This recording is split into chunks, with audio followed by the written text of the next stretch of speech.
Now recognize the Chairman of the full committee, Mr. Goodlatte, for his opening statement. Thank you, Mr. Chairman.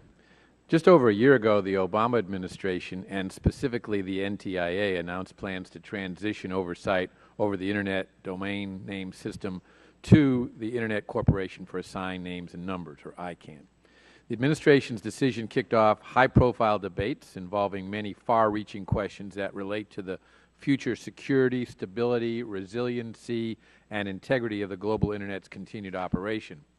At the core of the NTIA's decision to entrust ICANN with the responsibility of convening the multi-stakeholder process to transition to the IANA functions contract away from the United States is its determination that ICANN has matured as an organization.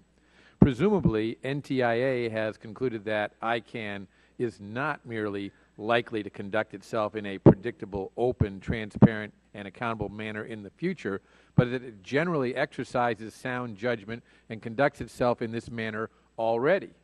Today's hearing before the Court's Intellectual Property and Internet Subcommittee is the second to focus on aspects of the proposed transition of the IANA functions contract to the global multi-stakeholder community.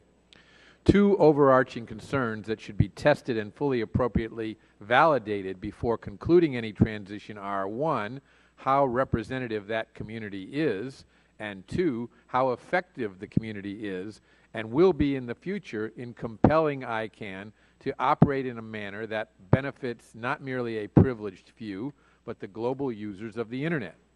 We will direct our attention today to matters that relate to the processes being implemented by ICANN and affected stakeholders to advance the NTIA's proposal, and also to the substantive concerns routinely expressed by a wide array of stakeholders about ICANN's trustworthiness, accountability, execution, and transparency of its current and existing duties and initiatives. Regrettably, many of these issues relate to matters presented to successive leaders of ICANN and officials at the Commerce Department for years, and yet there remains substantial room for progress towards responsible outcomes. Despite these matters being neither novel nor unanticipated, ICANN too often fails to appreciate their seriousness and implement corrective measures in advance, or determines that it is unable or unwilling to do so. In at least one instance, the Obama administration actually aided and abetted efforts within ICANN to expand the influence of foreign governments at the expense of American companies. We'll hear what happened when the NTIA and the State Department refused to intervene as the governments of Brazil and Peru pressured ICANN's board to deny Amazon's application for the .amazon GTLD, even though the application was complete and the word was in no way restricted.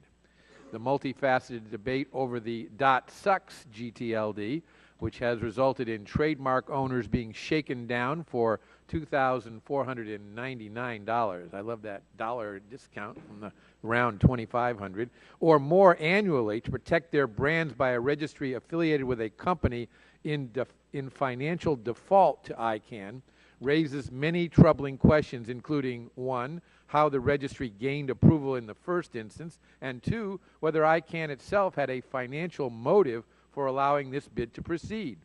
Beyond this, ICANN's Chief Contract Compliance Officer's recent public request to consumer protection officials in the United States and Canada to investigate the applicant that ICANN just awarded the new domain to demonstrates the absurdity and futility of ICANN's own enforcement processes. But frustration over ICANN's enforcement and compliance system is not new.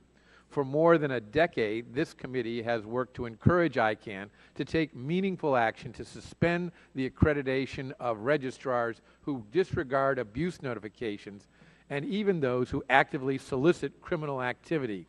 Today we'll hear testimony from a witness who has documented ICANN's refusal to deal responsibly with registries that profit from the trafficking of counterfeit drugs and even controlled substances like heroin.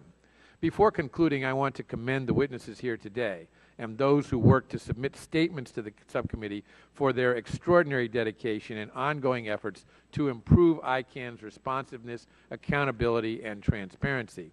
As one of our experts who wasn't able to join us today observed, We think that after more than 15 years of routinely interacting with each other, ICANN and NTIA may have become a little too close.